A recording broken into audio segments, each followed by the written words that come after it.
اور میں اکثر اس بات کے اوپر بڑا دکھی ہوتا ہوں کہ اگر آپ ڈر رہے ہو کسی مسلمان کو قرآن کی آیت پیش کرتے ہوئے تو ایک لمحے کے لیے سوچیں کہ وہ شخص مسلمان ہے بھی ہے کہ نہیں، کہ جس کو آپ ڈریں کہ میں نے ابھی اگر اسے قرآن کی آیت پڑھ کے سنائی نا تو مجھ پہ فوراً گستاخی کا فتویٰ لگا دے گا۔ اگر کافر ہو تو پھر تو سمجھ آتی ہے، مسلمان کو اگر دوسرا مسلمان قرآن کی آیت پیش کرتے ہوئے ڈرے تو سر پھر ڈر جانا چاہیے کہ معاملہ بہت زیادہ بگڑ چکا ہے۔ میں آپ کو نمونے کے طور پہ ایک آیت پیش کر دیتا ہوں، اور آپ سے میں یہ ریکویسٹ کروں گا کہ یہ آیت کبھی بھرے مجمع میں، کبھی دوستوں کے اندر،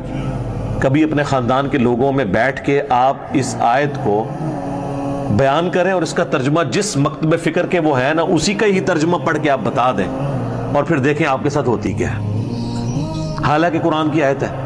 ترجمہ بھی ان کے اپنے علماء نے کیا ہوا ہے، خواہ احمد بریلوی صاحب کا ترجمہ اٹھا لیں، اشرفی تھانوی صاحب کا اٹھا لیں، جونا گڑھی صاحب کا اٹھا لیں، فتح محمد جلندری کا اٹھا لیں، سید فرمان علی شاہ کا اٹھا لیں، میں نے سارے فرقوں کے علماء کے نام لے دیے۔ یہ سنیں جی آیت، سورۃ الاعراف آیت نمبر 188۔ اعوذ باللہ من الشیطان الرجیم، بسم اللہ الرحمن الرحیم۔ قل لا املک لنفسی نفعا ولا ضرا،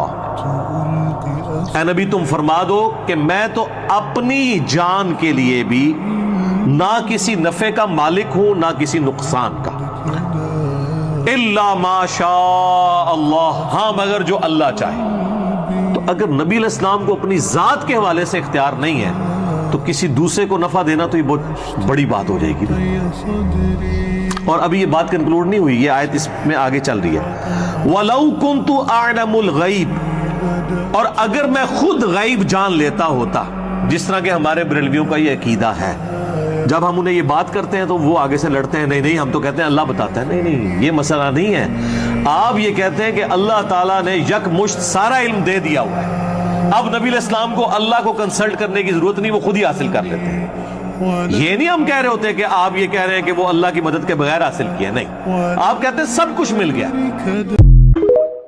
میرے رسول پاک صلی اللہ تعالیٰ علیہ وسلم ارشاد فرماتے ہیں کہ اصل بات یہ ہے